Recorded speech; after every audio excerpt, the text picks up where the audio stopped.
All right, we are live. Hello, everybody. Today I have a friend with me. His name is Abdi Guleed-Purvis. I'm going to let him do much of his introduction, but him and I met back in San Francisco after one drop-in class at an improv place there. And instantly hit it off. And we've been Facebook friends ever since. And I think that's been at least a year now.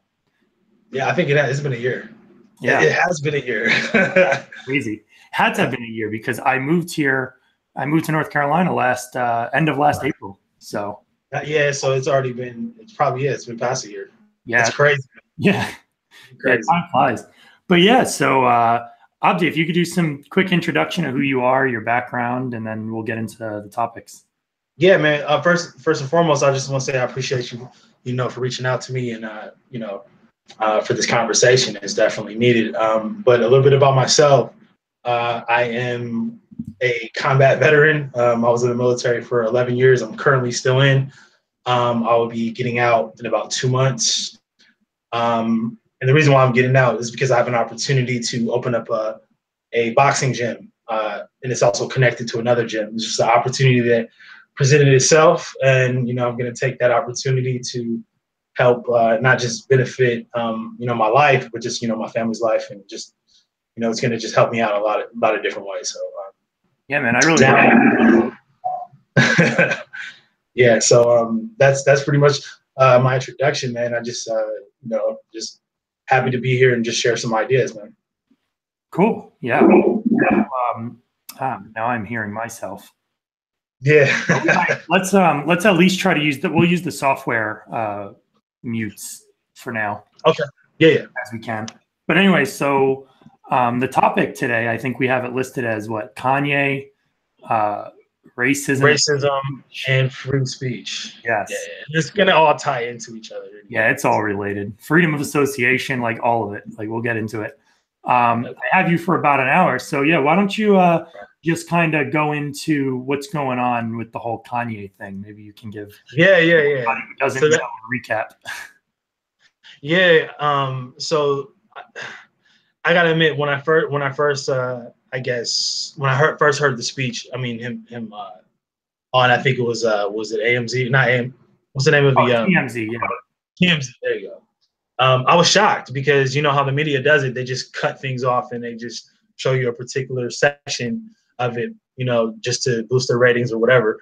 And I came into the part where he said slavery was a choice. And I froze. I'm like, hold on, wait a minute. What did he just say? It's like, and it just, it sounded out of context when he said it. And I was like, okay, I wasn't initially too angry with it at first. I just thought it was kind of weird. It was just, slavery is the choice. Okay, what could he possibly mean by that? So of course, what kind of separates people like me and you, I mean, like, me and you from other people is that, okay, we want to dig in a little bit before we form an opinion about what's going on. So I just, messed around on YouTube and I got to see the whole video. And that's where it dawned on me. He wasn't talking about physical slavery. He was talking about psychological slavery. But the sad part was most people who saw that little snippet instantly associated to him saying that slavery was a choice. As if, for example, I'm a slave and I'm on the plantation, fuck that, I don't want to be a slave anymore.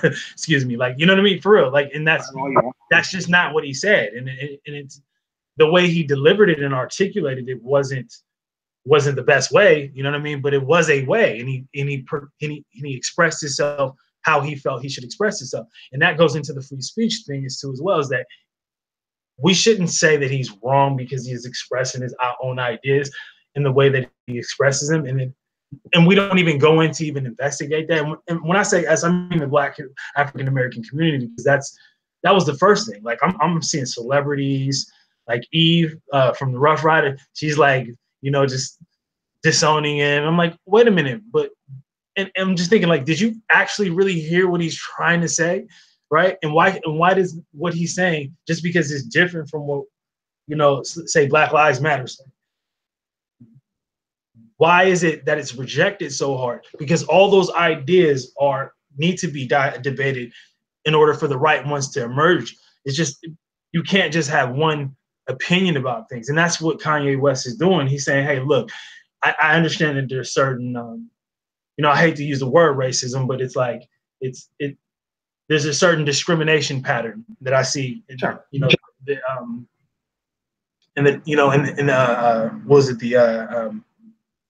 The fabric industry or whatever, the clothing industry, right? Because that's what he's talking about. He was saying that, when he wanted to put out his own clothing line, he was meeting like, all this resistance from people we thought was his friends. And, it kind of like, it messed him up because he's like a person who operates off of love. So he says, right? And I believe him, and so with that, he was just expressing what he saw on that level. A lot of people don't get to see that, from his level. He said, I need to build a different narrative now because I know what's going on behind the scenes. Now it needs to be a different kind of campaign for us to get around it. It can't be like, all the separation stuff that we're talking. So, yeah. I mean, and even the TMZ interview, the reason he got that was because of what he said just a week or 2 weeks prior, which was that I like the way Candace Owens thinks. Do you remember that? Yes, yeah, that's right. So him and her both went on TMZ, and that's basically the reason they both went on is because she put pretty well what he was trying to say, which is you can choose to be a victim or you can choose to be a victor. That's what it is. That's what it is. A lot of people are choosing to be a victim, and it seems like, I don't mean just, I have friends on the left that are black, white, what have you, but they're all sympathetic to this idea that, the black community needs reparations. The black community, it's like we have somehow society has some sort of proverbial boot keeping the black community down. And I think at this point, people just don't see that. Like maybe, obviously that was true in the past. And to the extent that it's true now, I'm kind of with Kanye that it is a choice. Like to me, there's always this little bit of like, if you let somebody get under your skin or if you let somebody step on you, they're going to, you know what I mean? Where, maybe, and I think this is why people took offense to what Kanye said, but maybe when we had actual slavery and stuff, it was a step further than just letting them. It was physical violence. It was coercion. It was a whole bunch of other layers. But now, if anybody's got their boot on you, it's because you're letting them. Don't let them. That's what it comes down to. But it's just like that. There's no way to articulate that to I'm not going to just even say the black community, to people in general. Especially the African American community. There's a sensitivity in our community to other people. Talking about our problems, but here's the problem: our problems is everybody else's problem. It's like we are one people, man, and that's what people really ignore sometimes. And it's like I ask my friends sometimes, man, is it more important for the human race to survive or black people? Which one?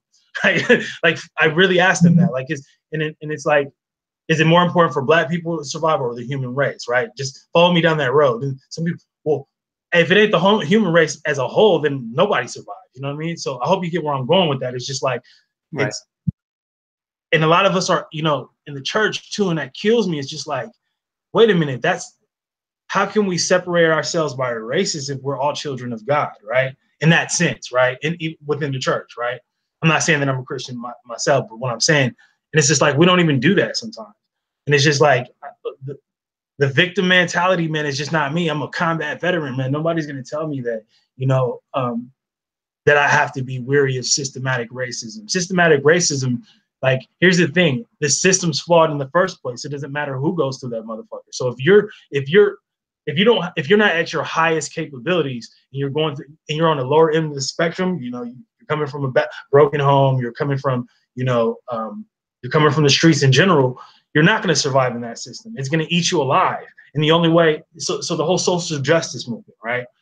It kills me, man. Like, how are we going to go for social justice, man, when it's like I told you the other day, it's like we're asking a broken system to fix a broken system. It just doesn't make any sense. The only other way for us to get out of the situations that we are in is only economical. It kills me when I go in the hood, or if I go in the projects anywhere, I go into a liquor store per se, and it's not those people who are in those communities who live there. That's never in the narrative. right? You even bring that up to my other black friends, man, and they just get quiet, man. Because elaborate on that. What do you mean? You go into the liquor stores and what? So okay, I know sometimes I can rant a little bit, but what I'm trying to say is like it kind of kills me like when I go into any small business within a low income area, who runs the liquor stores, who runs the grocery stores. You know what I mean? It's usually somebody probably from the Middle East. You know what I mean? And that's not to, I'm not against that or anything. But what I'm saying, so okay, here, I'll provide a little bit of context. Okay. Right? So the only way for a community in general to uplift itself is economic empowerment, right? It has to be small businesses of people within the same communities who are contributing back to the other grocery. It's economics, man. It's simple. So it's like we know everything about history, we know everything about social issues, but we know very little about economics in terms of how do we change this in our neighborhood. That's it. It's either we ask the government to do it or we do it ourselves. Like that's just there's no other option.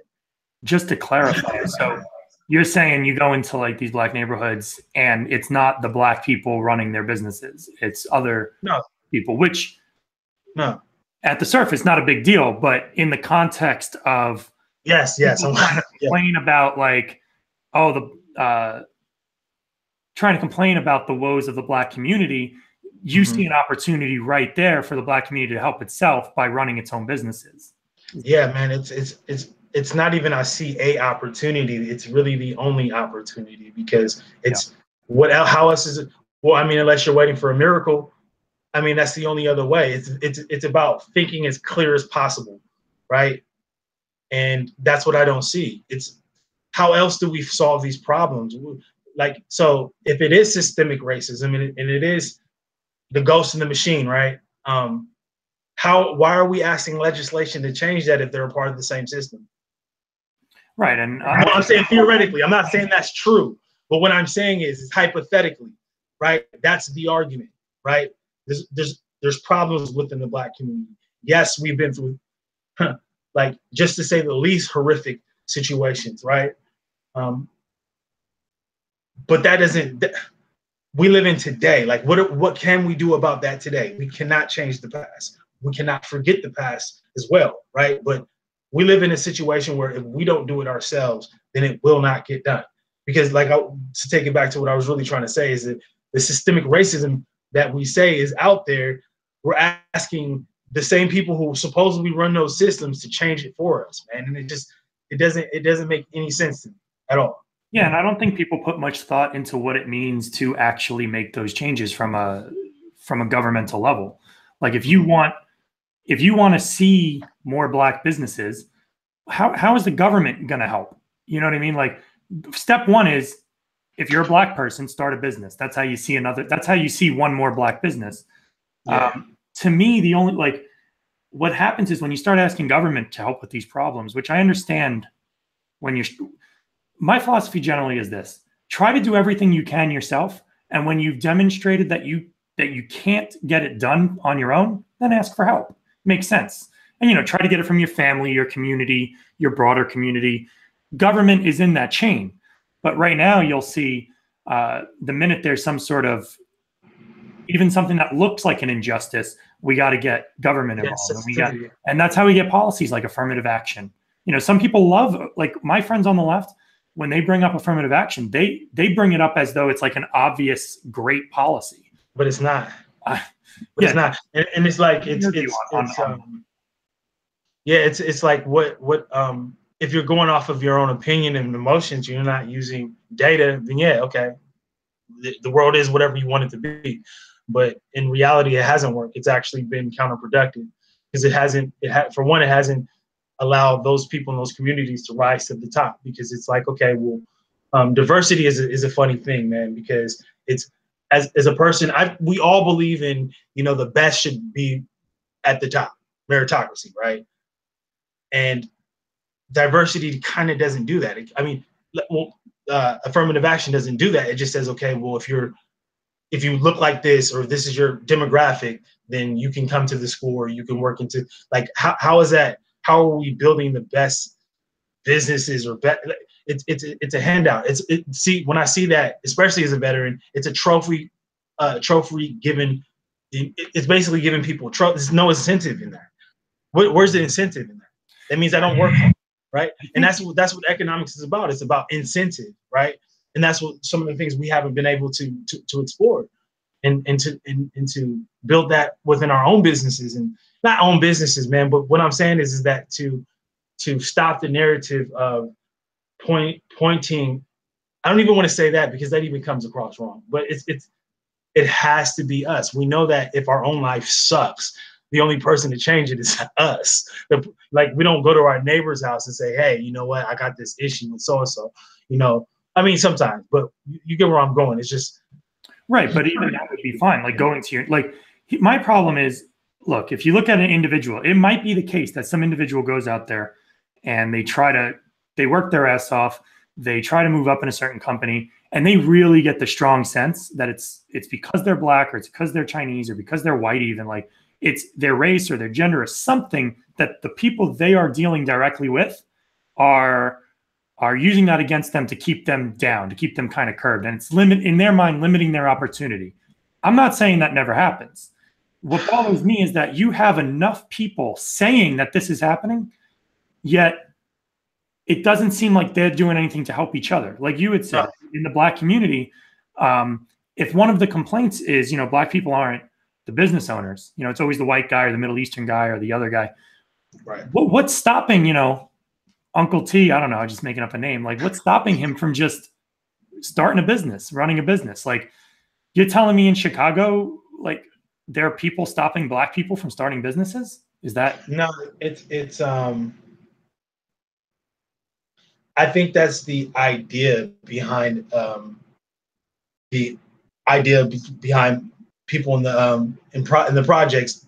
They think that if they establish a business, somehow it's going to, you know, it's just going to get crushed by, you know, white supremacy. And so you're saying the fear of like, that's what it seems like to me. It's just like, okay, so it's either they're not thinking about it, or somebody's not showing them, or it just doesn't dawn upon most people that, you know, the world has changed, man. It's no longer, you know, you can start a freaking Shopify account online, or, you know, sell stuff on Amazon and do it at scale with efficiency and make tons of money, hire employees. How old you are, what race you are, what gender you are, nothing. So I think with that in mind, then I think that it's just a lack of knowing that that's a possibility. Because if you see most of the pursuits in the hood, it's like either basketball, or it's not just that, but predominantly, you know, it's going to be sports, and which are not bad, but not everybody's going to make it to the NBA. Not everybody's going to make it to the NFL. So it's important for young African American males to realize this massive opportunity. And I'm not saying that, you know, racism doesn't exist. Out of the thousands of different factors that are out there holding African Americans down, I've come to the experience, and I could be wrong, this is just my personal experience, it's not the biggest at the top, right? I'm more worried about greed and competitive markets, right, than I am about racism. You know what I mean? So it's just that type of knowledge that needs to get pushed out to African Americans. And to bring it back to Kanye, I think that's what's emerging. You know, he just cracked it open. You know what I mean? And he gave people like me, you know what I mean, a lane or a path to start to critique our own message and put it out there in the world. You know, make sure it's good to go. You know what I mean? And put it out there in the world. Because before I would never even done anything like this, just because it's so much stigma around not sticking with the narrative that's in the hood, or, you know, in the black community. And I just started to see that there's no way to approach this thing the way we're approaching it and win. It has to be through economics. And I'm going to use the example from other ethnicities. We can look at the Irish. We can look at even more new is the Indian population that moved to Silicon Valley. I was raised in Palo Alto, right? So I remember when a lot of the Indians, you know, used to cycle in. When you say Indian, are you talking like Indian, like American, or India? Indian, like East Asian, basically. Gotcha. Indian. So And what they did was, and it's funny because I've seen a video on this about a gentleman talking about, I forgot the guy's name, but he was saying that that's what the Black community need to do. That's what women need to do if they want to get to the top. They need to create a system of like an alumni, right? And that's what the Indians did. That's why if you look at most of the CEOs and higher leadership inside of Silicon Valley, a lot of them are Indian. Why? It's because they got there, came from the bottom, they worked in the mailroom, now they're in the top room, right? Yeah. There's no other possible way to do it other than that. And if we're not doing that for each other, then we're just yelling. We're doing all these marches. We're saying it's going to change in every other video. You know what I mean? It just the way we've been approaching this thing doesn't work. And when anybody says, hey, yo, that doesn't work, you get crushed. It's just like, either you're a coon or you're a white supremacist or you're this and you're that. And I'm not even a conservative. At heart, I'm a fucking liberal. Excuse my language, but I'm really more of a liberalish type of person, right? But I'm not rich. Why am I going to be a liberal? Most liberals are rich, bro. I have to be a conservative because I have to conserve what I have now to build for the future, right? And that's how my psychology is. Like I couldn't be a liberal. Like, correct me if I'm wrong, right? You know what I mean? It just doesn't make any sense. Yeah, it's interesting. Like, depends on which aspect of liberalism, I suppose. I think what's going on now with socialism is a lot of people are gravitating towards socialism because they do feel like, life is pretty hard, working is pretty hard. Like, I'm not trying to belittle it, but sometimes you are going to find yourself losing a lot. And they want their floor to be as soft as possible. They want to use everything and still be able to like feed their family, which I get is like instinct, right? You want to be able to, but to me, like, you could build that for yourself. You like you said, through economics, you could build your own safety net. Through socializing, not socialism, you could build your own safety net. Yeah, that's a good thing. Family. I have a friend who's pretty far left, but he's getting a little annoyed with the social justice stuff. Oh, it's coming. It's coming. Yeah. Well, he's getting annoyed with the social justice stuff as well. And he, I won't out him, but he works at a pretty prominent company in Silicon Valley, let's just say. But he's very liberal and he wants socialist policies. He has a lot of things that he really wants. And he likes, for example, he doesn't like the traditional household. He wants both people at the house to be working. So I had asked him one day and I said something as simple as, well, how do you raise those kids? For example, if you got both parents working, you're paying for daycare, I gave like the typical argument against that lifestyle. And he said something I've never heard before. He said, well, in India, he's Indian. Okay. He said, in India, your family helps you raise your kids. Ah, yes. You have aunties and you have grandma and grandpa. Yes. Your family comes together and you have like these little, in a way, socialist units. You know what I mean? And they help you. And he says he wishes that in our culture, now we have men and women both going to the workplace. It would be nice to encourage people to start relying on their extended family instead of the government again, right? And to my understanding, he doesn't share this. Like, to me, that's, first of all, like I said, he's very liberal. Like, he wants universal health care. He wants UBI. He wants like every liberal thing you could think of. Right. He has this supplement to it because he recognizes that, I brought up a good con to non-traditional household, and he actually had what sounds like a good supplement to that. Like, you're losing the whole fact that no parent is home with the kid, but what about grandma, grandpa, and auntie, right? Right. Not even allowed, and I'm using this to segue into free speech. He can't even bring that up because that's not the current mainstream left narrative. Yep. It doesn't go against the mainstream left narrative. It's just a new idea that isn't being talked about, It has to be exactly the narrative. Like, if it's one slightly different, then you, like, for me as an African American, I'm a coon, but I don't give a shit. Like, I really don't. It's just like, look, I really want to, not just to see African Americans succeed in this country. I want everybody to succeed, first and foremost, right? I just realized. But I currently see, I see it. It's not, I don't know the destination, but I know the direction, right? And so, it's a lot that goes into that. There's no specifics to that. What I'm saying is it's that way, right? It's not saying it's exactly there, but it's that way. that a direction provide.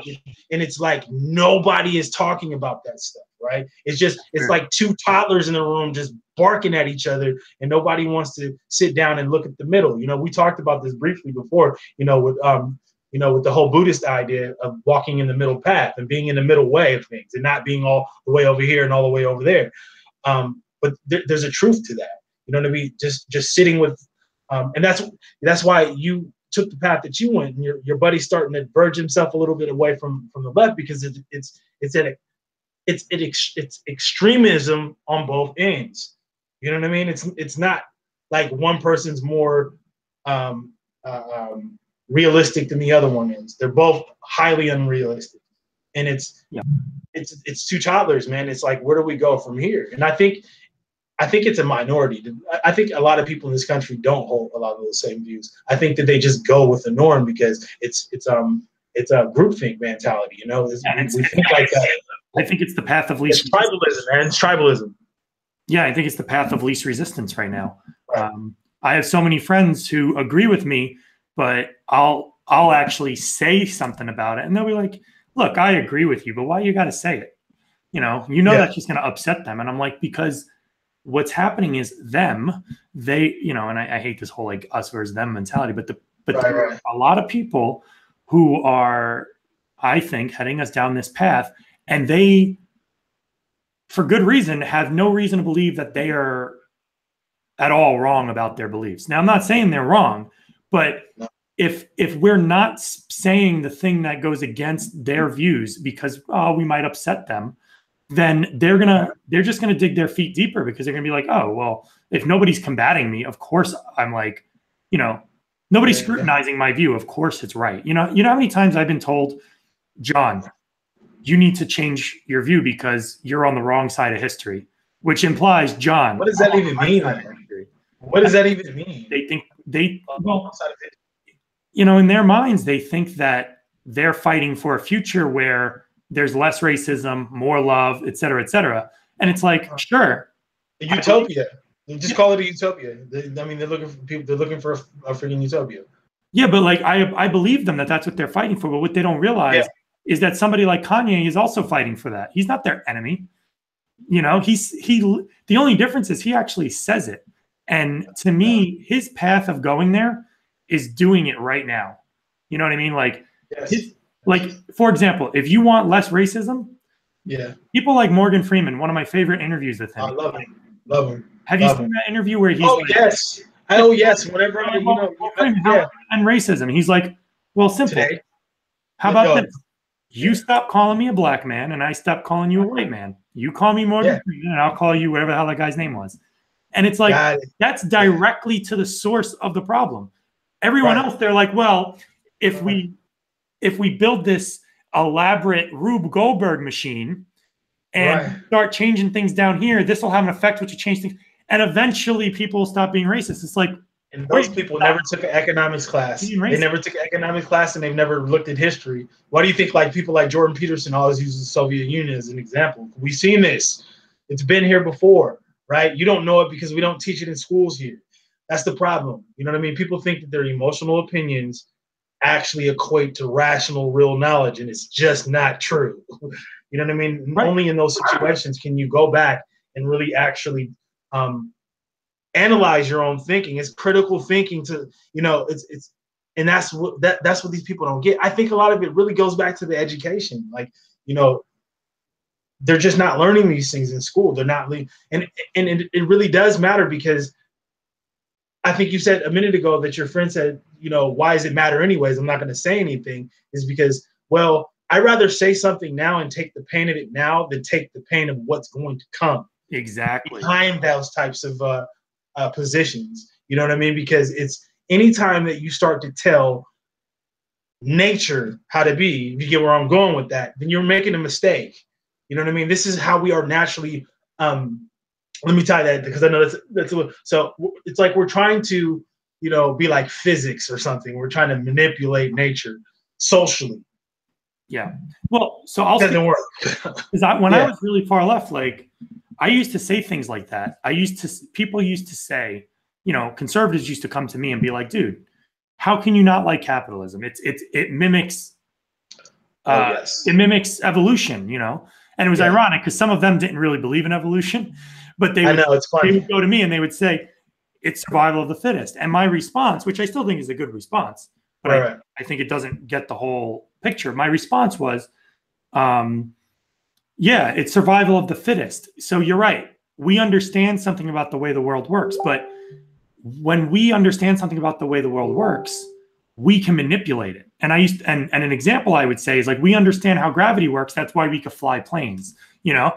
And that sounds really, when I make that argument, it's pretty compelling. But here's the thing, and you brought up economics a lot. And here's what kind of shifted me from, because when I was on the left, anytime somebody brought up economics, I'm like, are you kidding me? I'm like, people are more than just math. You know, that's what I used to say. I'm like, oh yes, I want to make that clarification. Why are you reducing everything to a math problem? Like, that's so narrow-minded. That was my view, right? But what I realized is that economics isn't just economics is psychology. The social sciences, man. Right. It's psychology. It's sociology. It's math. It's all of that stuff. Math is the least. I just had a very narrow view of what economics actually was, and now I wish my friends on the left who use that kind of argument against me, they're like, you know, it's not just a math problem. It's like, I know that, you know, if it was just a math problem, and I think I told you this yesterday, but like, if we were just computers, then socialism would be the ideal situation because it's super efficient. But we're not. We have social dynamics. We have freedom of choice. You know, we pursue, like, men and women are different. The way you pursued your wife is probably different than the way she pursued you. You know what I mean? Like, even on that fundamental level, just the way we interact as humans is going to affect the way we transact.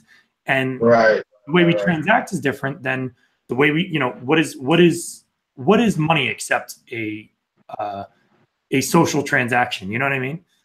Exactly. I mean, and that's exactly what economics goes into, especially if you look at like behavioral economics, which is emerging now. I know it's been around for a while, but it really gets into what happens when groups of people get together. You know, what emerges out of that. And there's a lot of nuances to that, man. And that's what people are not understanding. A lot of the opinions out here are just completely fragmented with things that they've heard from different groups, you know, news clips, and it's just like there's no time for contemplation about certain ideas. You know what I mean? And it's just like-minded people they're really just they're becoming more intellectually lazy to really check your ideas and make sure you bulletproof your arguments, man. Like, and I love, like, you know, to bring up Jordan Peterson again. He said that, you know, you should know your opponent's ideas better than they do, right? Don't even argue until you know their point of view and can argue it better than they can, right? And there's so much truth to that. I mean, these people don't do it. And I'm not just talking about that, you know, just African Americans or anybody. I'm talking about a lot of people are like that, but the ones who have so much impact on the world just happen to be coming from the left. You know what I mean? Who have a position to actually, you know, to even change legislation built off of these nihilistic ideas. It's a problem. You know what I mean? And that's what we're fighting. I don't care what you call yourself. I don't care if you think there's no difference between a man and a woman. You have the right to your beliefs, right? Just like we have a right to our beliefs. You'll say it's okay when you believe what you believe, but when other people don't believe those things, you have a problem with that, and that's not good. And when I say that, I mean in terms of legislation. I don't care what you do, but it's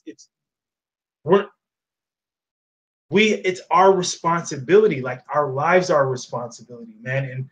And I'm not relying on the government. I'm not relying on my neighbor to do such, man. It is survival of the fittest out here, and that's why capitalism is a better choice. And most people are even stupid because they don't even realize we're actually still a socialist country too. Like, we have social programs here. What are we asking for? And when does it stop? Like, when does the blood stop? At what point are we going to say, you know what? You know, this is actually my responsibility. What somebody else eats doesn't make me shit. What I eat don't make another person shit, right? When that happens, I have never heard that one. Yes. But that's the way we're approaching things. Like, you know, like, somebody else has to do something for you. It's just a weird freaking complex with stuff, right? And I know I'm kind of like, you know, being an ass about it, but when I'm more empathetic to it because I was like that before too. We all come from different backgrounds, but I realized that the way I was living my life wasn't working, right? And it doesn't work when you ask somebody else to do it for you. They can't take the driver wheel, man. It's a mess, man. And I don't get where it's going to go to next, really, because nobody's seeming to gravitate towards these ideas except for Kanye, and that's why I'm glad he did what he did, because it's really. Here's the funny thing, right? If you actually go back to some of the Charlamagne the God, T.I., every one of them talk shit straight out the gate. You should see what their opinions are now. Well, yeah, Kanye West is not in the sunken place. He's onto some things, but he's a little bit misguided. What? Either he's onto something or he's fucking misguided. Which one is it, right? So what I'm trying to say is that everybody's like, they know he's onto something. They just don't want to say it. They don't want to say, okay, you know what, this narrative of I think the proof is in the pudding, because if he said something so outlandish, we wouldn't even be talking about it. You could tell that there's something. Like I tell my friends, I'm more interested in the response to Kanye than I am in what Kanye said. I know. Thank you for saying that. That's true. Because if he came out there and was like, yo, I think the Earth's flat. Right? People would have laughed, but we wouldn't still be talking about it. It would have been done. It would have been squashed. It would have been like he's on something or whatever, and not a big deal. And he would have just been kind of like, nobody talks about Alex Jones. You get what I'm saying? Because Alex Jones is way out there. Like, people still watch Alex Jones. I think somebody's watching the stream right now. Hey, I watch him every now and then. I don't believe none of the shit he says. I just think it's funny. Cool. But nobody talks about him seriously. But Kanye said something, and people are taking it seriously, and they're taking it like it's a threat to them. And that's what they're saying. They're telling him, "Oh, your platform is too big. You can't be saying these things. They're harmful." No, they're not. We got. And it wasn't even harmful. It wasn't even harmful. See, what he said was completely in context, actually, and the truth.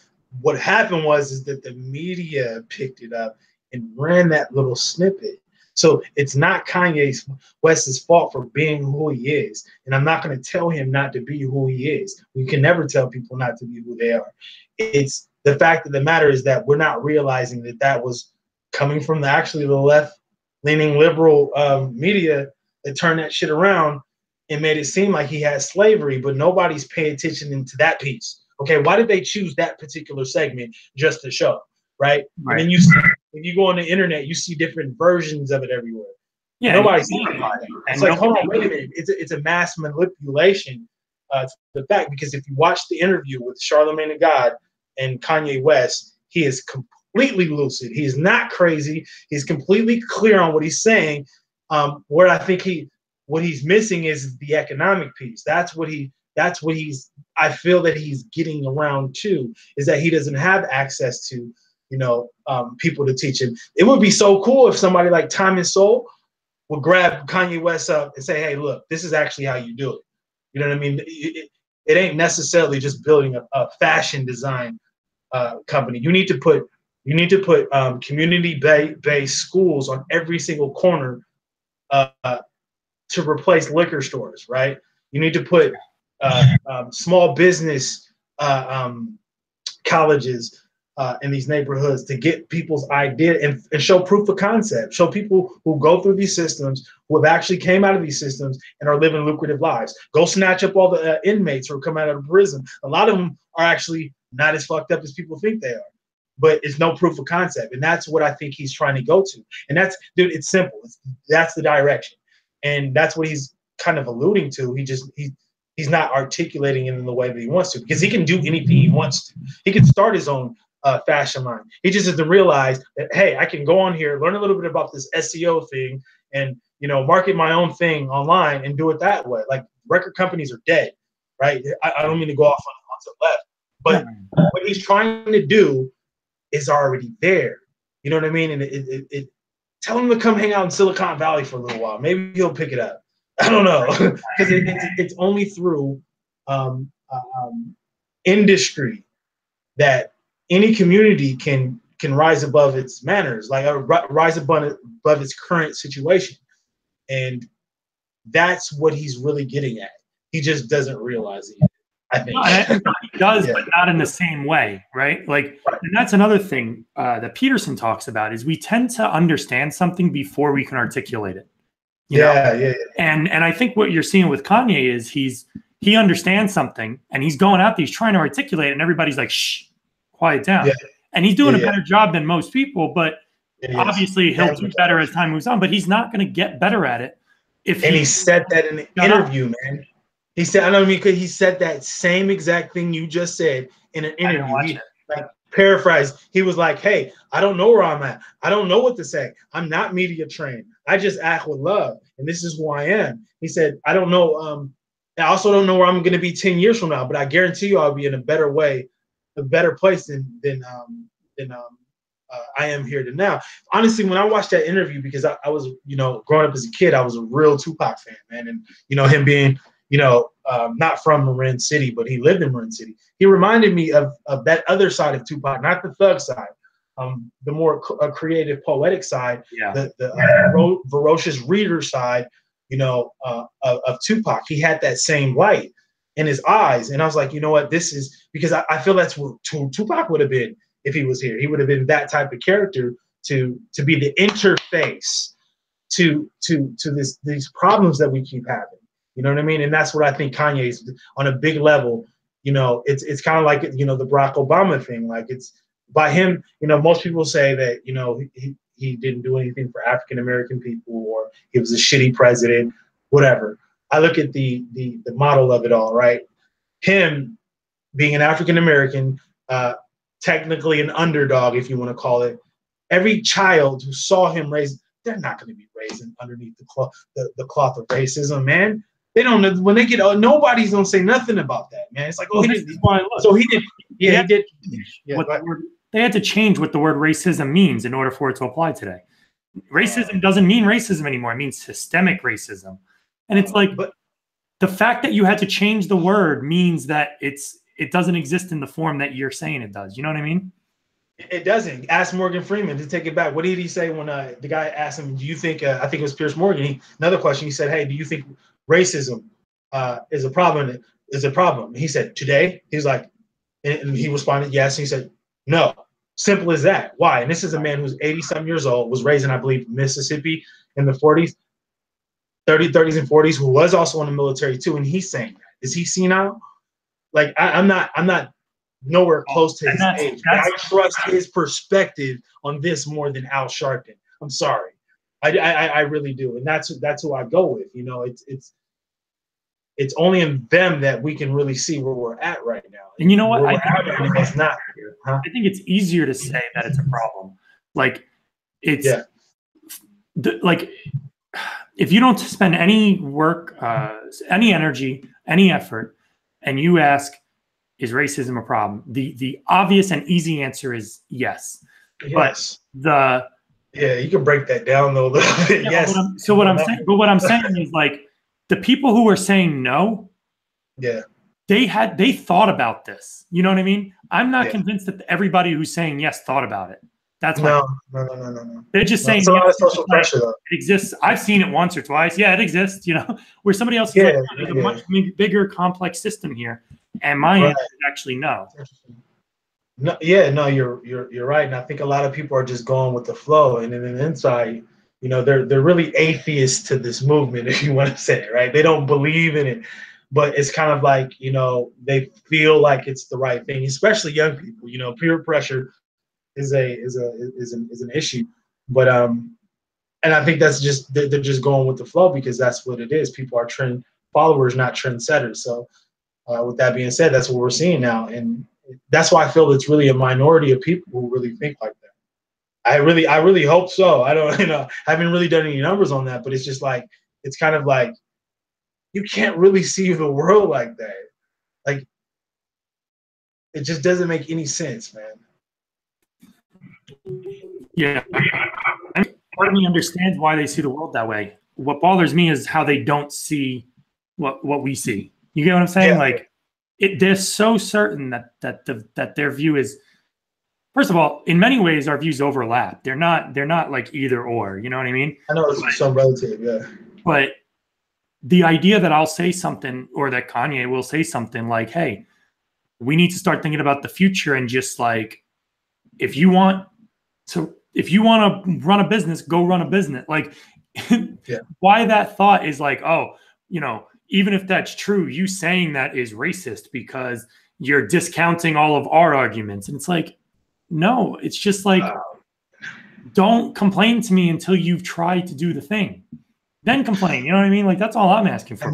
I know. Well, I mean, I had a talk with one of my friends on my Facebook thing, and I said this something very similar along those lines.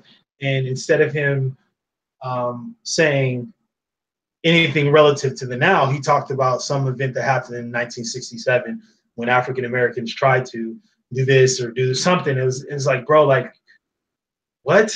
Like, we live in a completely different freaking economic system than we did over there, right? And most people say, oh, no, we don't, because we still got to deal with racism. Well, how big is it? Like, give me something. And this is what Ben Shapiro said, like, we can't keep talking about this shit, because what we're doing is that we're infecting the minds of the young. So when they get out here, they're like, well, I know that I'm talented in basketball. I probably have a better chance. Really don't have a chance. But it's better off than, going down the other way. So this is my only option that I have, because it's racism down that way, right? I can't go for the corporate office. I'm not smart enough, which is a lie, to do. So that's what those types of things bring. When you teach people anything of a victim, if you look at warriors in their own traditions, right? They don't talk about weaknesses. They don't talk about their adversities. And this thing really blows open when you start looking at the world at scale, right? When you start to look at other ethnicities that have went through more horrific things than African Americans, if you want to put it on a competition level. And it's not about a competition level here, right? Because that's what it gets into sometimes. Oh no, we suffer more, or Jews suffer more, or what? Suffering is suffering, okay? It doesn't matter what's suffering. This is not your Monday night football game, right? So that's one thing that pisses me off. But if you look at this thing globally, it's really what we're doing. It's the battle of the human condition, right? That's it. And it breaks down in so many different ways, and people are picking and choosing how they want to rationalize this fucking thing. But it's really that. That's all it is. Yeah. And we're in the same boat together. There's no black nationalism. There's no white nationalism, because we live in an intertwined economy, right? You will not survive by yourself. And I really think that has to do a lot with why North Korea came, into agreement, because they know they can't survive by themselves. It's just naturally a part of, existing, that you have to build relationships within and with your environment. And that's the bigger truth that's not being communicated. And here's one thing I really do want to say, is that I'm extremely passionate about these things, and I don't want to contribute to the non-active and the talk. So that's what I'm doing now. Like, with the whole business thing, right, that I was telling you about, it's to, gain the capital, gain the experience, and gain the knowledge to go out there to start my own schools, right? And I'm actually building that now. You know what I mean? I'm just sketching it out and how I want to go, but it's a small scale, and it's easy to do it. I can start it on meetup.com, start with entrepreneurship, right? And teach people how to open up gyms. You know what I mean? Teach and pull in, like, people who are coming out of the prison who don't have ferocious, crazy, crimes, but it has to start. And it's not about, okay, this is going to change tomorrow. Those are only seeds, right? And only with applying those seeds can we have, shade for tomorrow, right? And if we're not doing those things, then it's not going to happen. And here's another thing: African Americans don't really have a leader. I hate to say it like that, but somebody who can really say, hey, look, no, that's not the right way. Look, here you go, like a Martin Luther King anymore, and who can kind of steer us out of those things. You know what I mean? Hey, maybe it'll be that guy Abdi that I know. Who knows, man? Look, I'm 34 right now, man. I have a lot to learn, man. There's a lot of because I'm learning fast, man. Like I said, 2 years ago, I didn't know half of the shit I knew. Now, when I got out, I was like, man, it should be free healthcare. I was from Palo Alto. I think everybody should have, some form. And if I had to say that I agree with one socialistic idea, I would say that education would be it. Not even healthcare. Like, honestly, I feel like if you teach people, everything they know about education, right? And we're talking about, models, like the big ideas from all the disciplines, kind of like what Benjamin Franklin started when he built, the University of Pennsylvania. that type of model of education, it'll work. People will make better decisions. They wouldn't have to go to the hospital, right? So if you teach people, so those are the things we do know. What we don't know if we change a little will here and everything will a fair meter, like we'll do this and it's fair here, then everything's going to turn out. No, we have no metrics on that. Nothing. There's no. That's just a bubble in somebody's head that thinks it's going to work. But yeah, I think if I remember correctly, some of the letters from like Thomas Jefferson or some of the founding fathers indicated that education was one of the things they really felt government was somewhat responsible for. They had to. Yeah. I read that too. Education or something. I don't know the exact. I remember hearing that in passing, so I'd have to verify. Yeah. But yeah, yeah. So I look at when I say education, I mean like the Greek, like you know how it started in Greece. You know what I mean? That type of education. Okay.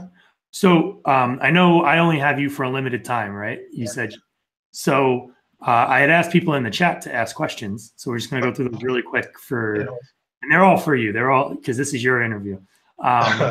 So one of them was, and there's only like 3 or 4 things, so we'll try to just go through them quick. But one of them was, what are your thoughts on the term people of color, and what do you think about the SJWs that classify us like that? Not me. The question said us. Classify people as color. Yeah, people of color, like POCs. What are your thoughts on that? POCs, man. I have a funny opinion about that. People of color, really, I think people. So here's the hippie idea in me. What I really want to say is just like we're all the same people, so there's no people of color to me. But I don't think it's necessarily a bad distinction. I mean, I don't really have too many opinions on that. I don't take offense to it at all or anything like that. As a descriptive word is one thing. Do you think they use the term for like political reasons, or do you think it's just? I mean, so here I think it can be used for political reasons. I'm not quite sure if they use it as such. I would say it's I think when people say those terms, it's because it sounds a little bit more harsh than saying black people or Negroes. It's like people of color is nicer. It does so sound maybe kind of placating a little bit. If you say colored person, if you say colored people, that's not okay, even though it's the same. See, the reverse of it is bad. That's like, no, don't say the same thing. People of color. But I mean, how I am, man, it's because that one has a stigma to it, right? But people of color, I really don't take any offense to that. I think it's just, I think that's just a nicer way to say, I guess, the other word. Right. But I don't have defense. Okay, so the next question was if you could speak a little bit to unconscious bias training or implicit bias training and the Starbucks controversy. Oh man, so that's a tricky one. So the thing about the Starbucks issue is that I don't. Oh man, I hate having to say this. So at first, I think that the guys weren't wrong, but once they were asked to leave and they didn't leave, that's when it became an issue.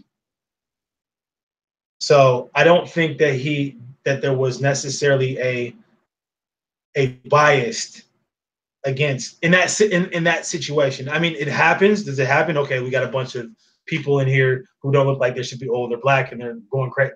It probably happens. Okay, but in that particular situation, I don't think that was the case. I don't think that the manager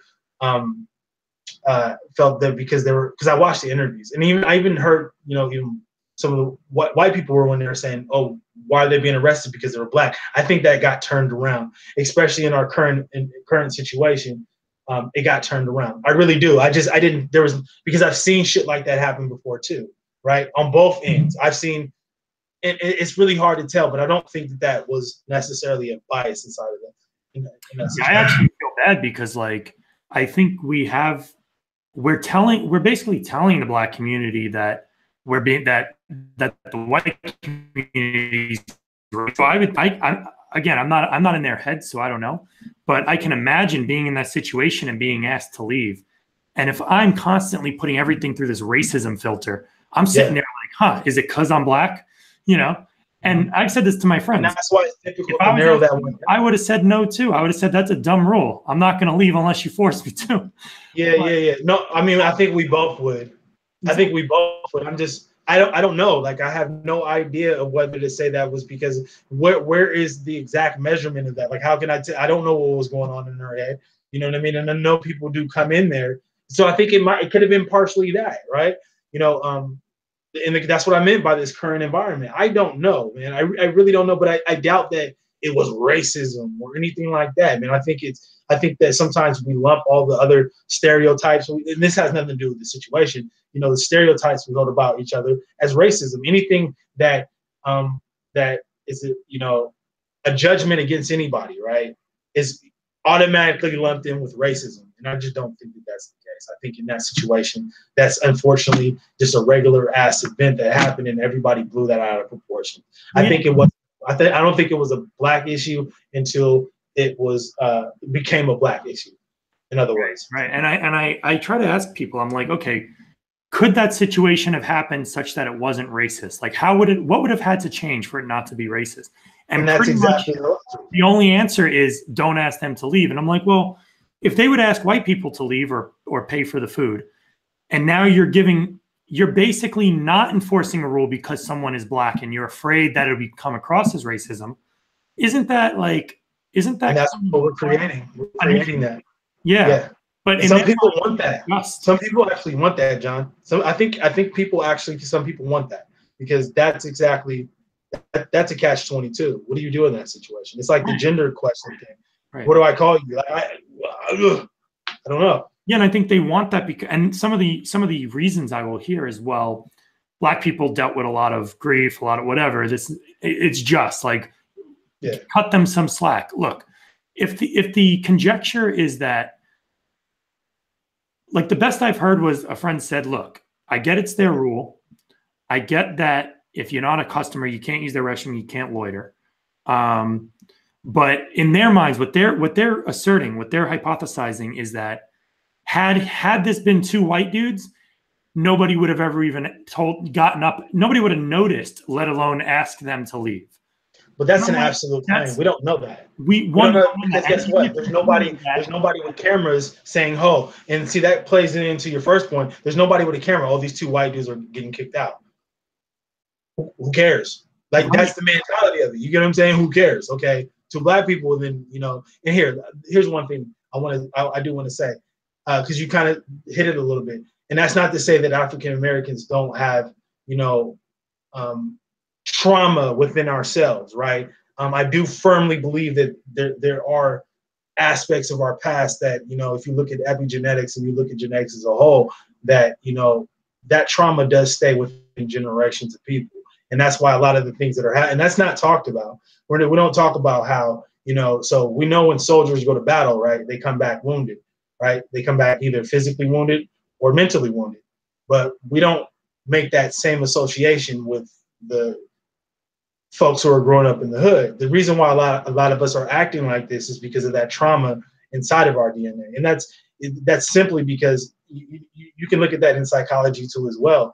A lot of, you know, Jordan Peterson talks about Carl Jung, the uncollective conscience, and that plays into that too as well. I'm not saying that that's, you know, actually true 100%, but what I'm saying is a lot of those, it stays within generations, okay? And I think that we African Americans have had an opportunity to clear our nervous systems of all that trauma, if you want to say it. I know that sounds a little woo-woo, but that's what you see. It's a civilization. It's a society of people who literally have PTSD. We know it for soldiers, but we don't make that same association when it comes to African Americans. So a lot of that's playing into that too as well. You know what I mean? And I just want to make sure that word gets out there, because I think that's kind of like what we're asking for, is just a recognition, like, hey, you know, some of us are that, hey, like, fuck, man, like go read the history, man. Some fucked up shit happened, but it's not happening right now. You know, white people are our brothers, just like Indians are our brothers and sisters. Yeah, I mean, everybody's wrong, right? Yeah. And that's what we have to go with. You know what I mean? And we can't push other people away. There's no such thing as, you know, ethnicity nationalism. I'm going to be this, or, you know, and I'm not going to have any. It's a fantasy, and that's how we know that these people are not thinking at all. That's what it boils down to. And then, yeah, that was well said. And actually, you got a compliment in the chat and said that epigenetics point was profound, is what they said. So Ryan wants you to know, he says, you might want to take a look at the new BC curriculum. And then he says it's focused on inquiry-based learning. And then he says, what is that? Education seems to be a tricky thing in the States simply because of demographics and weird funding choices. Now, I happen to know Ryan is from Canada. So, okay. But yeah, so there you go. BC curriculum. We'll take a note so we can look into that. I don't really know much about inquiry-based learning. I can infer what inquiry-based learning is, but I'd want to like read up on it before really talking about it. Right. Yeah. Out of context, yeah, I do. That's interesting. I tell him I really appreciate that because I've been looking for things to model off of. So, yeah, definitely. Yeah, well, he's definitely going to look into that. So everything after that so far, Patrick says, cool interview, thanks. They mentioned the Starbucks thing. I wanted to say something about the Starbucks thing. Yeah. Like most situations, because Patrick says, I don't know either way on the Starbucks. It could go either way. And it's like, you know what? Fine. That's true. It could be racist. It could not be. And my thing is, and I feel like being a liberal is what taught me this, because this is how science works. If you do not have evidence for a claim, you cannot behave. You shouldn't behave as though that claim is true. It might be true. Yeah. You don't have evidence for it. So now what you're doing is you are going down a path and you are making decisions based off of a premise that you don't even have evidence for being true. It's the whole innocent till proven guilty. But on this case, actually, you might not even, because that woman called the cops, and you can listen to the phone call. She never brings up race calling them in. So these cops were going there. They don't even know what these guys look like. All they know, according to the call, is that two gentlemen are refusing to leave. And, she just wanted the cops to help. And then the cops get there, and guess what? They didn't do anything except they came in, they've been called, and they're like, look, you got to buy something and you got to leave. And they're like, no. And they're like, well, we're giving you a chance to change your mind. Like, we're not going to arrest you if you buy something or if you just leave. Well, you're going to have to arrest us. Well, what I mean? To me, if it was racism, like maybe the woman didn't say anything about race. Had the cops showed up and just like started tackling these guys, you might have. That'd have been different. That'd have been so different, man. And people really like, why are we even arguing about these technicalities of whether it's racist or not? Who gives a shit? Like, I'm not saying between me and you. It's just this stupid. It's the depth is in the details, man. I don't understand why we have to like whether we figure out whether that was right or wrong does not equate to anything else. It just doesn't matter. The conversation is just, and that's what we mean by when we say distractions. And that's just straight distractions that come from a liberally based news system, man. And people, I don't watch the news. Don't matter. Your friends do. You guys talk all the time, so you watch the news, man. It's right. And that's not just, there's YouTube, there's Facebook, there's Twitter, like all of these. Even if it's not news, news isn't the same as it used to be. Back in the day, some journalist had to be somewhere. Hopefully he had his camera. He took a picture, right? And then he would send the picture and like a report of what happened. And that picture was kind of like evidence that it happened. And then the story might run. Now it's like the filtering system. Tim Pool did a video on this. The job of journalism is almost not needed because people are journalists now. Like you're out there, you're taking video, and it's almost like they're not technically journalists because they're not saying anything about it necessarily. Right. But I could go on Twitter, and when I hear like there was that shooting at Vegas, I just went on Twitter and typed in Vegas shooting, and I was seeing real time, like people were Snapchatting, periscoping real time as the shooting was still happening. So I was getting my news from the source, like not through a journalist. You know what I mean? Right. But here's the thing. Now you have a collective journalism, and the Vegas shooting, I think, is a really good example because when people are scared, they hear echoes of gunfire. They start saying things like, oh, there's two shooters, Yes. And all of a sudden, now everybody believes there's two shooters. And when it turns out they weren't there, but they felt like they were there because they were listening to it on Periscope. They can hear the echoes, but through a camera phone. They're reporting misinformation. And I think we live in a culture where whoever reports and comments on it first, that's the story. So, that's the narrative. So if somebody says there were two shooters, there were two shooters. It's like, no. It's funny. The same thing happened in LA with those two. Remember those two? I forgot exactly what happened, but the two San Bernardino. Remember, and they were shooting, and then they said it was ISIS related. They were affiliates to ISIS and all this weird shit that you would have never heard like 20 years ago. Because what you were saying is that it was a filtering system. You know what I mean? Now there's no filtering system. It's just like, event happens, straight to fucking media. It's just like right. And people don't care about their message because they got to get it out first, and then like they understand that they could fix it right away too. But and if you take it far back, like think of like way back in the day, almost like Game of Thrones era. Right. If you needed to tell somebody news in another town, you had to write that letter. You read that shit like 5 times because you had one shot, Yes. Now it's like, I reported, oops, I retract that. Oops, and you can edit it. You can. So, right. Oh, I didn't mean that. What? No, and then they can, like you said, retract the statement. A lot of that happens these days too. People will say something, and once it, that ties in that same mentality. Man, if you said that you were speaking your truth, just say it. But that ties into that whole sensitivity and just, and all that whole mess, man. I want to tie that back into Kanye because basically what's happening is the media gets to do that. The media gets to just kind of like, the media is the last people that should do it, but they get to just say what they think is true, spread it, and then edit it and retract it, and it's all supposed to be okay. But when somebody like you, me, Kanye, not to put us completely in the same category, but in this context, we are though, if you really think about it. I'm not allowed to say something and then go, you know what? That's not exactly what I meant. Or maybe it is what I meant. Here's another thing. Have you noticed that? You'll say exactly what you mean, but somebody else will interpret it, and they won't give you any room to like fix it. You know what I mean? To like it's semantics, man. Like we can't change all this just for you to understand what we're talking about here. Just come on, like it means what it means collectively, not individually. So right, and on an individual level, if you come up to me and you're like, "Hey, when you said blah blah blah, I felt that you think black people are beneath you," I'd be like, one, I don't know how you got that, but two, if that's really how you felt, let me like clarify. Nah, man, you got to be careful what you say. No, I don't. I gotta speak. Because and here's another thing. My friends on the left, they don't realize this. For every one of them that tells me like the way you said that didn't ring well with me, I have another friend on the other side that's like, dude, thank you for saying that. You know what I mean? But they don't see that because when I go to so if you go on my wall, you'll see arguments. You'll see friends that are conservative, liberal. Oh, I see it all the time, man. I see your feed all the time, man.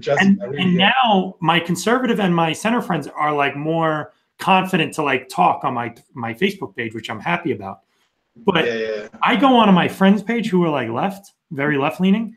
And if I say anything out of line, it's just a bunch of people laughing, telling me how stupid I am, how I'm a white supremacist, or I'm like, and I'm the only person in that whole conversation with my view because they don't have any friends that have a different view. You get what I'm saying? Yeah. And that's like, just, the reason they have me is because I lived in San Francisco and, thankfully they haven't like unfriended me yet, but yeah, I get that. I know, dude, I like most of my hardcore liberal friends like that. No, they do.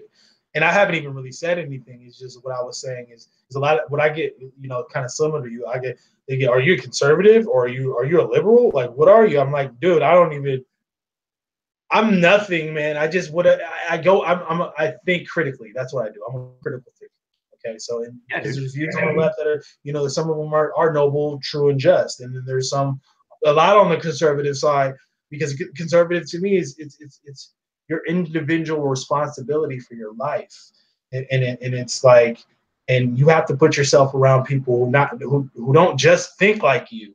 Like that's a big problem. You have to, if you really want to become a true gifted thinker, or you want to be able to excel intellectually, right, and contribute valuable information to conversations, you have to get yourself around people who don't necessarily think about you. I'll never delete any of my friends. off of my Facebook, unless it gets to the point where it's unreasonable.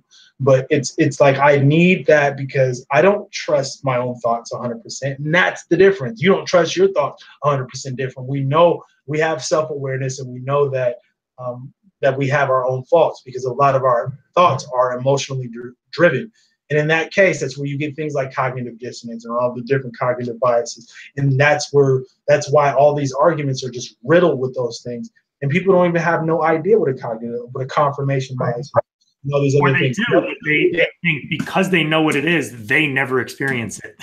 Yeah, that's scary. That to me is an indicator of how much self-awareness you have. And that's, I can't help people on the self-awareness thing, man. Maybe you should meditate, go to Sri Lanka or something.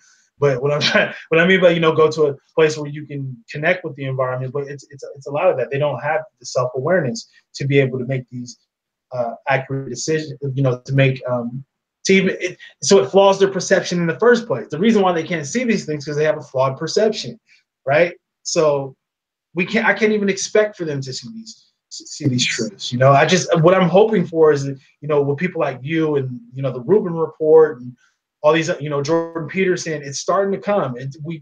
Kanye West, the type back, and Candace Owens are just the new addition to it, but they're a big addition to it because, and when I say to it, just the opposition to what's going on, because if we don't have those two antagonistic things happening, we'll never get to the nuances. We'll never understand what it is to be true, because both of these things on the end are extremes, they're absolutes. We can't do anything. We can't. There's no. Jordan Peterson. It's chaos, man. There's no order within that, and we have to. I know that sounds a little bit out there, and hopefully you guys understand what I mean when I'm saying that.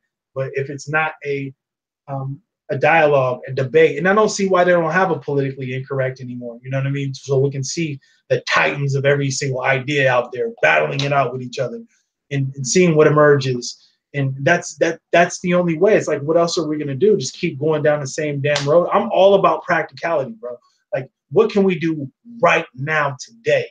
Right? Everybody else is like, hey, well, we do legislation, right? It's because like I'm a business major too. You know what I mean? I love business, so I'm like, dude, I'm not waiting until such and such signs these papers and says, oh yeah, you can go to lunch. I'm taking my lunch. Okay, and I'm gonna go build my own business, or I'm gonna have my own lunch. But what I'm trying to say is that it's your responsibility at the end of the day. Yeah, dude. I am with you 100% on all that. I want to say, and I just said this into the chat, like, you have an energy that's like really inspiring. I love it. You're just pure passion. I can see it coming through you. Yeah, man. Because I mean, what it is, man, is just that I generally feel that it has to come from somebody who really believes in it and really loves it. And I have a lot of humility, man. I don't know if I'm, the right man for the job. I don't know if my message is entirely, correct. But it's just what I do know is what we are doing now. I 100% know it's not going to work. It's just going to be the same conveyor belt of bullshit that just that produces no product or no service. You know what I mean? And it's just not gonna work. And here's the thing, dude. Like, it's gonna sound so. I wish I could say my problems were racist because of racism. I really do. I wish, because that's so easy. It's just like I wish, bro. It's just like I wish I can go to McDonald's and get a cheeseburger and know I'm healthy, but I know I'm not. You know what I mean? I have to. Wow. I have to eat. Was that a little bit of fat shaming you just did? Is that what you heard? I think so. No, it wasn't, because if you can see my stomach, I'm a little bit. I'd be fat shaming myself a little bit here, but no. But what I'm saying is just like it's all the things like the instant gratification society. It's so many things at this point in America that are converging on top of each other that are just creating something that I don't think that anybody wants. That's the cognitive dissonance, man. It's like it's not matching. Our beliefs are not matching our behaviors at all, and we're really just teaching the world how not to be. I spent a great amount of time in Germany, man, and the way they think is just like the whole time I just kept saying it's like being in the 90s, you know what I mean? Because it was just, or the 80s even, per se, because it was technology there, but it wasn't dependency on technology. And what I mean by that is it's just like we're no longer dependent on, to take it back to Emerson, being self-reliant. That's just not the case anymore. You know what I mean? I joke around. I tell people the parents of the 80s, if you can go back to the 80s and tell any mother that in the future you're going to have the technology to call your kid no matter where they are. Right? Oh man, you could track them via GPS, right? Right. And you could tell them all of that, they would be thrilled, right? Because they'd be like, "Holy shit!" Because like in the 80s, after they thought you were full of shit, first they'd be like, "Man, that's impossible." Right. But you would hope they'd come back by curfew, right? Otherwise, you're up all night worrying. But here's the thing: but they let them out. In 2018, we have all these cool tools, and more than ever, kids are not allowed out. Kids are not allowed to go outside and play. It's more dangerous than here. You would think this technology would have enhanced all of these things, but instead, it for some reason people decided to use it to take it away, and I find that strange. It's a lack of using technology, for what it, what it is, and we don't have the human technology, meaning ourselves. So how are we going to use this technology efficiently in the right way? But I think we're going to get there. I think that evolution isn't just a physiological or a biological process. It's it's beyond that. It's a little meta, if you want to say. We have to go through an adaptive period, and I think it's everything. Like that's fascinating. Yeah, people aren't believing what they hear on the news right away anymore. That's good. You know what I mean? Like we're seeing it kind of shift, but I don't know where. So that's why it's so important for Kanye West and them. Even if he was wrong, if he just got up there and said, fucking Santa Claus is real, I don't know, whatever, right? And we knew obviously it was crazy. It was just different from what everybody else is saying right now, and that's important. With the whole free speech part. That's the importance of free speech. Well, here's the difference between me and them. If Kanye went up on stage right now and said Santa Claus is real, a lot of people would want to laugh. I would actually lean in and be like, he doesn't literally mean that. What does he actually mean? You know what I mean? Right. Because you're inquisitive for one, and that's a trait that you've built over the years. It's a trait that we both built over the years. But it's just like seeing the message and what he says deeper than that. You can't take what he's saying on the surface level, but it's him. The noise that he's making is breaking up the noise that's just taking over everything. You know what I mean? It's deeply important because we will never solve the problem from one angle. You know what I mean? It has to be multiple angles that we're solving these things, and we won't get social justice until we get economic empowerment, and the government's not going to do that because each one of us have the full capabilities to do it. The only problem, and my goal with trying to build the university in the future that I'm going to be trying to build is to bridge that gap. And mind you, there's already places like this in existence. Like I told you, Street Code in East Palo Alto will teaches entrepreneurship to underprivileged kids, and that's the model. People see that and like, oh man, wait a minute, I can actually go build, I can go build a program, I can go build a video game or whatever it is. I can do that myself. So then the self-reliancy comes into. Absolutely. So here's one more thing I want to say, man. It's just like the reason why a lot of African Americans haven't been able to sophisticate ourselves, especially in the market, because most of the higher level thinking that we do is surrounded around racial problems. It's not surrounded. If you look at the European culture, a lot of that was interdisciplinary. So they had the time to be able to look at look at nature and to model the systems of nature, right? And that's valuable. But what happens when you take that into the African American community, and this may shock you, it's just what you're met with is that no white man can teach me anything, and anybody with that type of mentality, it's like you can't reach them. Maybe period or maybe at that particular time, but so that's what I've done. Like I've researched other disciplines from other people, and it's given me a different view on the world, and I see opportunities that other people just don't see. Like you see opportunities that other people don't see, and that's largely dependent on your education. That's dependent on on self-development, if you want to say. And that's what you see missing, and there's no systems to do that, and the government's not responsible for that, man. I'm sorry, nobody's responsible for, and it's fucked up to say that because I understand the implications of racism, but here's the thing, man. You got to realize, man, because the white folks who are slave masters are not the white people who are in existence today, so we can't blame those people because the white people for that, because we're all struggling with the same problems, man. Life is You know what? You know what's hard? Life is hard, right? It ain't race. It's life is itself is hard, man. And we're worried about the little part of racism. I mean, of life that we, we'll never be able to change. Some people don't like fat people. Some people don't like this, that, and the third, right? We don't see that at the forefront. What makes race, which is really a social construct, and I will debate anybody on that because that is a fact, right? But with that understanding, how do we proceed? Right? I proceed with that in my mind all the time. So it affects everything that I do. You know what I mean? So it's different from the way other people proceed in the world because they don't have that information because they're not inquisitive. They don't care. They just, my opinion right now is all there is. All right, well, and good luck with that. My job is to find the people who don't think like that on all sides. It's not just about the Black community. It's also about trailer parks. It's also about barrios. It's everybody. That's my higher narrative. I can't just say, oh, okay, Black people will suffer. I feel it in my bones. Even when I see a situation where African Americans killed by a cop, even if he is responsible for it, I still cringe, right?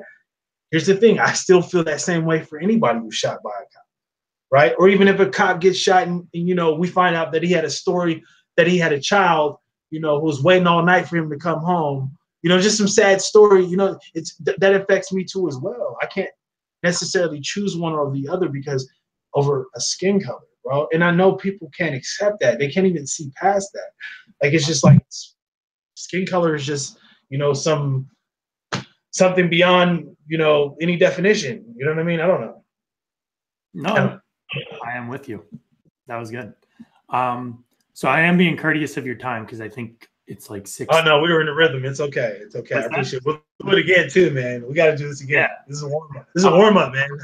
This is a warm up. Cool. I'm looking forward to more. So I guess just to close up, like, is there any way, anybody who watches this, they want to like maybe find you, talk to you, whatever. Is there any way to do that?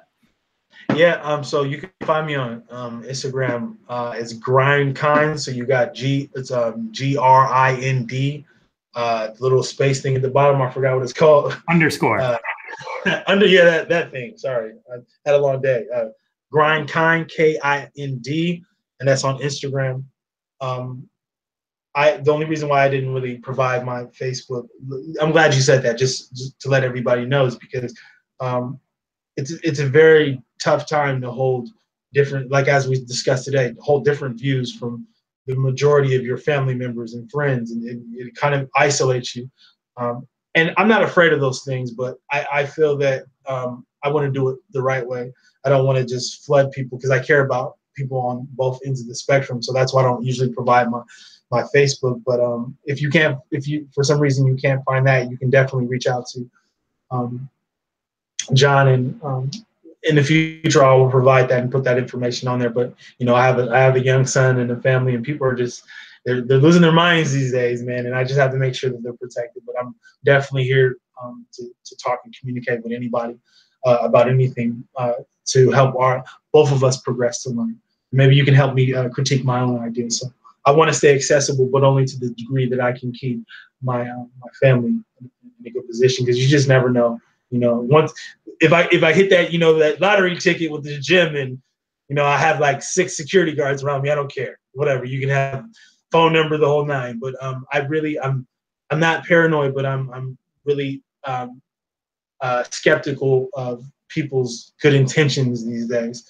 So I just that's why I keep. I would say currently my channel's so small. Like I think you're largely in good company. But that's only for now, man. It's only for now. You're leading with good intentions, man. You're doing things the right way, man. You're allowing free thought and conversation to flow, and that can only progress higher. You know what I mean? The only thing, your only enemy is your inner me. I got that from a buddy of mine. But yeah.